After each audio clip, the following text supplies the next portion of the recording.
Hey everyone, this is PlayStation Vita Fever, and I got two announcements to go ahead and talk about, which are regarding the PlayStation Vita. Now, the pre-Tokyo Game Show happened today, and Sony announced, I haven't really read what they announced, but the big two things for me were the PlayStation Vita announcements. And the first one has to deal with the PlayStation Vita Redesign. So, it's redesigned, it's 20% thinner and 15% lighter than the original model, right? So it's much more smaller, you know. Rather than having the OLED, it's going to have an LCD to replace it, so it's going to be much more cheaper. And it's going to have extra hour battery power. And it's going to also have a 1 gigabyte internal memory. So, you know, you won't have to necessarily have to buy a memory stick to be able to save. This will already have that. Obviously, if you want to improve on that and download games, that sort of thing, you'll have to buy one of the memory sticks. It'll come in different variety of colors, from pink to yellow to gray to black to white to light blue. So it has a lot of varieties in that order.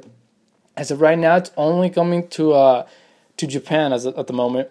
As far as the price, they didn't really say that, but I'm assuming it'd be much more cheaper, which I have to say that it'll be competing with the 2DS, which is pretty much a stripped-down version of the original model, so they could be much more, you know, affordable for people that want to buy a Vita or want to buy a DS in general, but would like it cheaper. So that's what it is.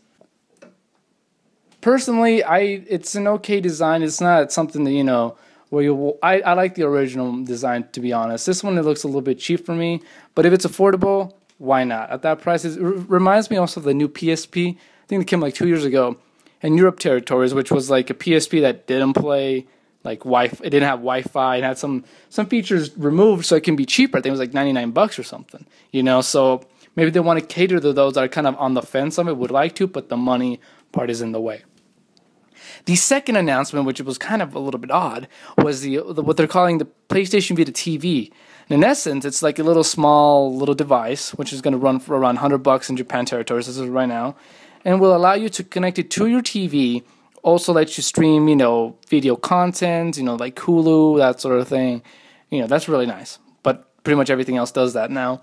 But the key benefit, the big benefit of it is it will allow you to play PlayStation Vita games connected on your TV through a DualShock 3. So you'll be able to play PlayStation Vita games on your TV and controlling them via a DualShock 3 controller, which that's really, at first this is what I thought. I thought this was cool in this aspect. I thought if it had, right now it only shows it has an HDMI output, an Ethernet, and I can't really distinguish what the other ones are. I'll hopefully, if it's a component, but since HDMI is becoming like, you know, the standardized thing, like the next gen consoles are just gonna have HDMI, which is like, that's cool and everything, but like if it has component, what'd be cool about it, I can hook it up to my TV that supports component, hook it up with my AV media, and be able to capture what's on the TV. So in essence, it's almost like my PlayStation 3 that can capture the content from the TV, and rather than having a camera pointing on my PlayStation Vita, I can make more quote-unquote professional videos with the Vita.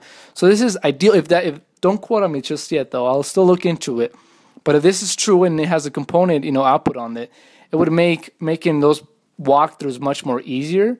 You know, I can make them much more nicer without necessarily having to buy that PlayStation Vita capture card. But I'll look into it. Maybe it does. Maybe it doesn't support it. We'll see. But in that instance, in that aspect, it'll be cool. And is it necessary? Is it needed? Of course not. It's just for, you know, like, just if you're feeling rich. But it's not a must-have at all. So with the announcements of both the PlayStation Vita TV and the new design on the PlayStation Vita, which one did you like? Do you care for any of them? Or which, you know, it's interesting what they're doing here, you know, definitely. But leave your opinions and thoughts in the comment section below. Follow me on Twitter. If you're once again Instagram, called Breaking Elements, and I'll see you guys on the next one.